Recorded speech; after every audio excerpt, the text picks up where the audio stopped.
Shout out to Christine Brennan. Team USA, y'all need to stop playing. Hold on, wait a second. Y'all will recognize and appreciate Caitlin Clark as the face of this whole get up. Nobody's checking for these other, no disrespect, great basketball players. That don't mean people checking for you. You mean to tell me y'all put other people's face all on the Team USA stuff and y'all left Caitlin Clark off of it? This goes way beyond a simple promotional mistake.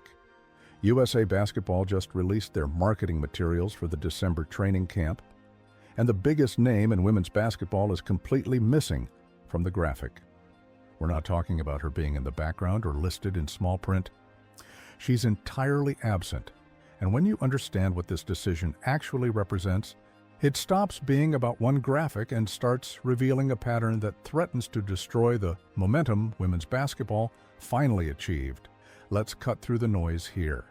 USA Basketball had Jackie Young, Kelsey Plum-Eye, and Kayla Cooper featured prominently on their promotional material. All solid players, all respected veterans. But here's the question nobody at USA Basketball seems willing to answer. Which one of those three players drove WNBA viewership up by 400% during their rookie season? Which one had jersey sales that outsold every other female athlete combined? Which one had international media outlets sending reporters specifically to cover their games? You already know the answer.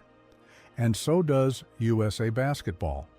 That's what makes this so much worse than a simple oversight. If you believe the story behind the story matters, hit that like button. It tells us you're paying attention to what organizations do, not just what they say. Christine Brennan broke this story at midnight on Friday, and the fact that she felt the need to publish at that hour should tell you something about the magnitude of this decision. Brennan has covered Olympic basketball since 1984. She's seen this sport at every level, through every era, and her reaction wasn't just disappointment. It was genuine disbelief at the organizational dysfunction on display. Let that information sink in for a moment. The Paris Olympics women's basketball team experienced a massive drop in viewership compared to previous years. TV ratings fell significantly because casual fans had no compelling reason to tune in.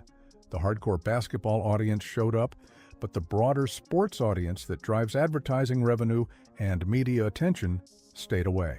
USA Basketball watched those numbers. They analyzed them. They understood the problem. And then, during the 2024 WNBA season, they watched the solution play out right in front of them. Indiana Fever games averaged 1.2 million viewers on cable networks. Games featuring Caitlin Clark drew crowds that hadn't been seen in women's basketball in over 2 decades. Arenas that typically sat half empty were selling out weeks in advance.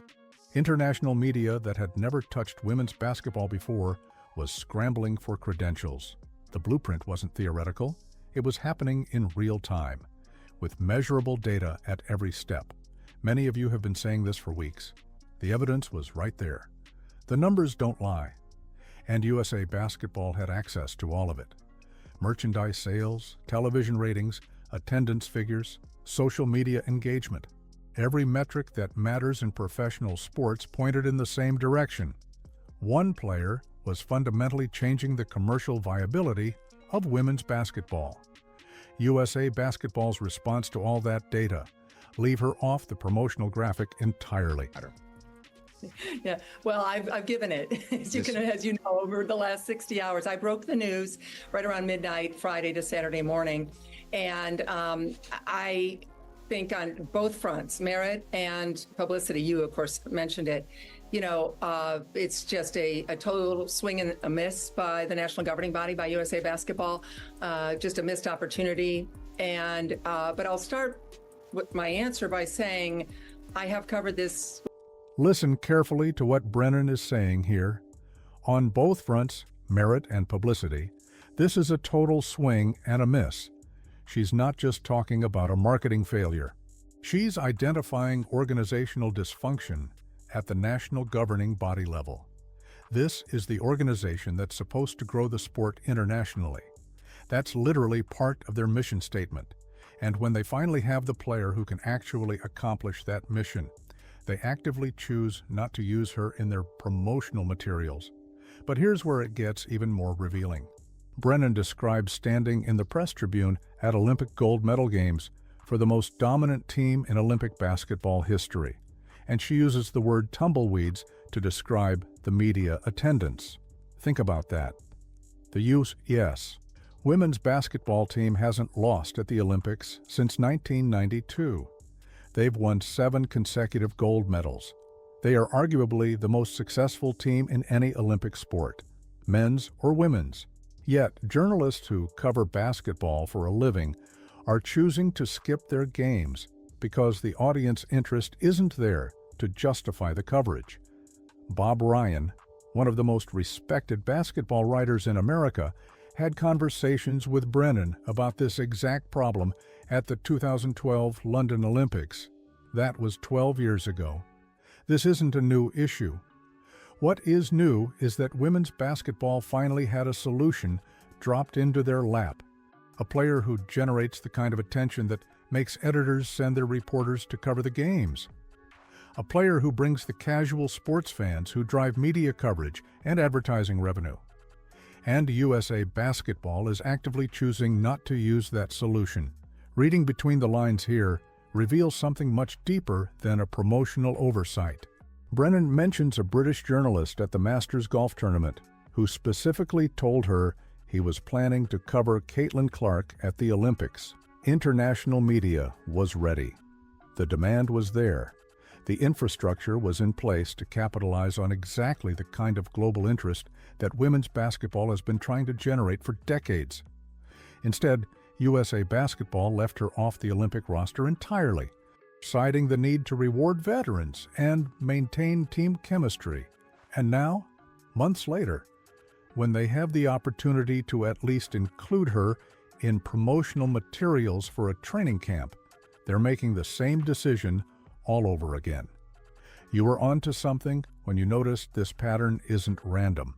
This is systematic undervaluation of the most commercially successful player in the sport, and the consequences aren't just about one graphic or one training camp.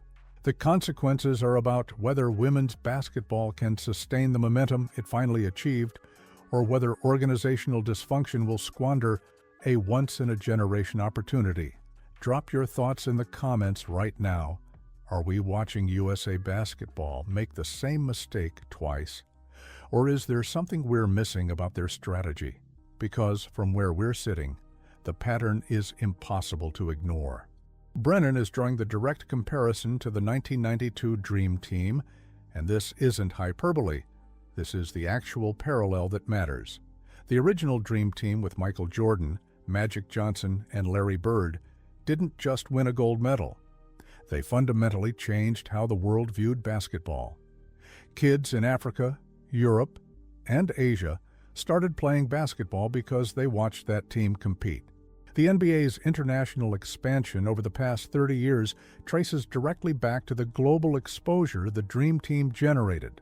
The league now has players from 40 different countries. International broadcasting rights generate billions in revenue. All of that started with putting the biggest stars on the Olympic stage at the exact moment when global media attention was focused on the sport. Brennan is arguing that Caitlin Clark represented the same opportunity for women's basketball, not just in the United States, but globally. And she's backing that argument with concrete evidence about what would have happened if USA Basketball had made the strategic decision instead of the political one. 1992, Rich, how the men's team, how that grew basketball around the world, especially for boys and men, and where it reached Africa. Well, the opportunity with Caitlin Clark's popularity, Africa, Europe, Asia. Think of how many number 22 USA jerseys would have been sold. Money that could have then been pumped back in to help have developmental programs. Think about what she's actually saying here. Number 22. USA jerseys would have sold in markets where women's basketball barely registers. That's not speculation. That's based on what already happened during the WNBA season. Clark's jersey outsold everyone. International media was already covering her games. The infrastructure for global expansion was already being built, not by USA Basketball's developmental programs, but by organic fan interest in one player. And that revenue from jersey sales that could have been pumped back into developmental programs in Africa, Europe, and Asia, creating the exact kind of grassroots growth that the Dream Team generated for men's basketball 32 years ago. USA Basketball had the roadmap, they had the player, they had the moment, and they chose not to use any of it. Connecting the dots reveals something even more troubling. This isn't the first time USA Basketball has mishandled Caitlin Clark. When she was 17 years old, playing for USA Basketball's youth teams, they had her coming off the bench, not starting.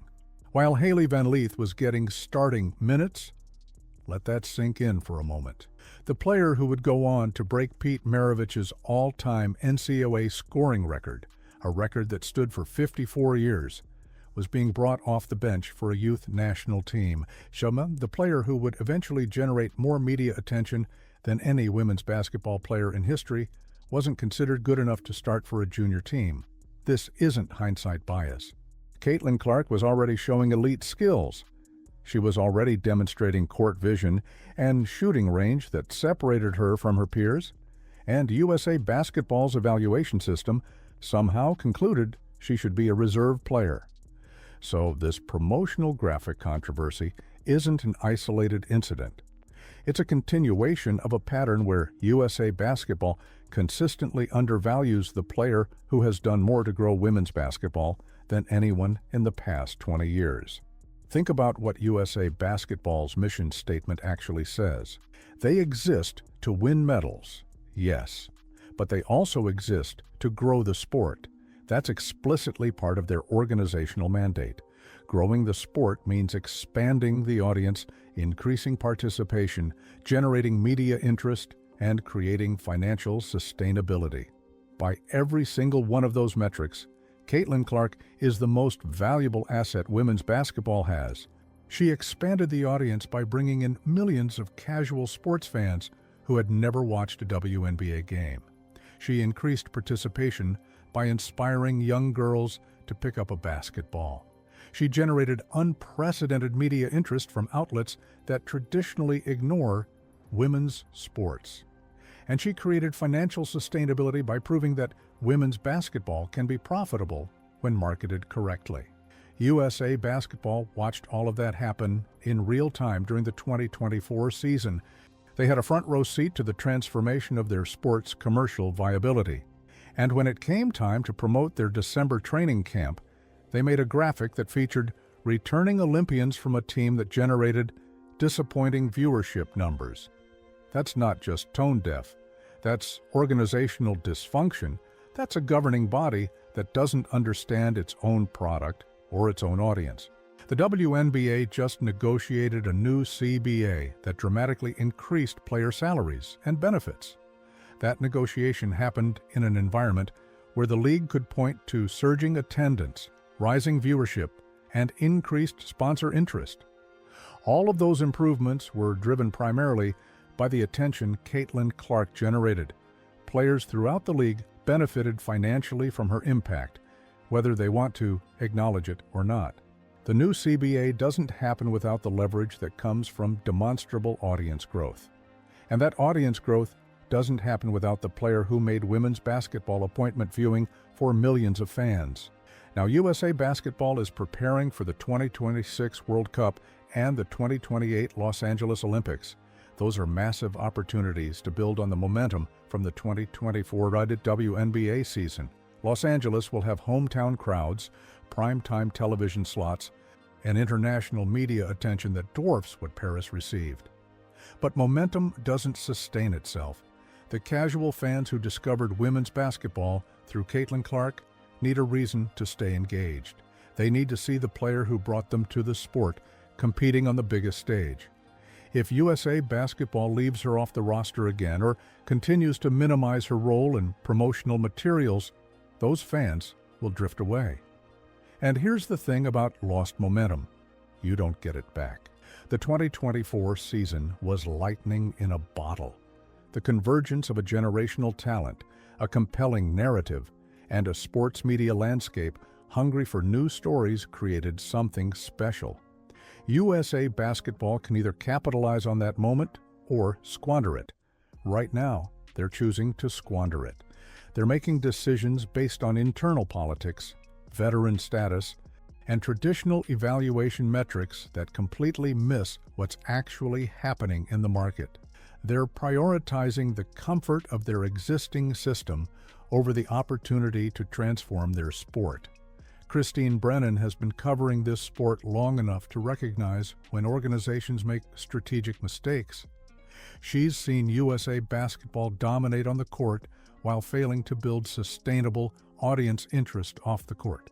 She's watched gold medal games played in front of sparse media coverage and minimal public attention, and now she's watching USA Basketball repeat those same mistakes when they finally have the solution standing right in front of them.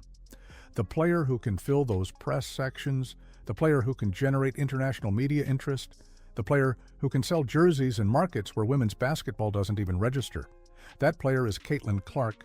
And USA Basketball left her off their promotional graphic. If you want to see how this situation develops, make sure you're subscribed and notifications are turned on. We'll be tracking every decision USA Basketball makes as we get closer to that December 12th training camp, because this story is far from over. Next up, we're breaking down why several Olympic veterans are speaking out against USA Basketball's selection process, and what that reveals about the internal politics that might be driving these decisions. The question isn't whether this was a mistake anymore. The question is whether USA Basketball is capable of learning from their mistakes, or whether they'll continue down this path until the momentum from the 2024 season completely evaporates. Because that momentum won't last forever. And once it's gone, it's not coming back.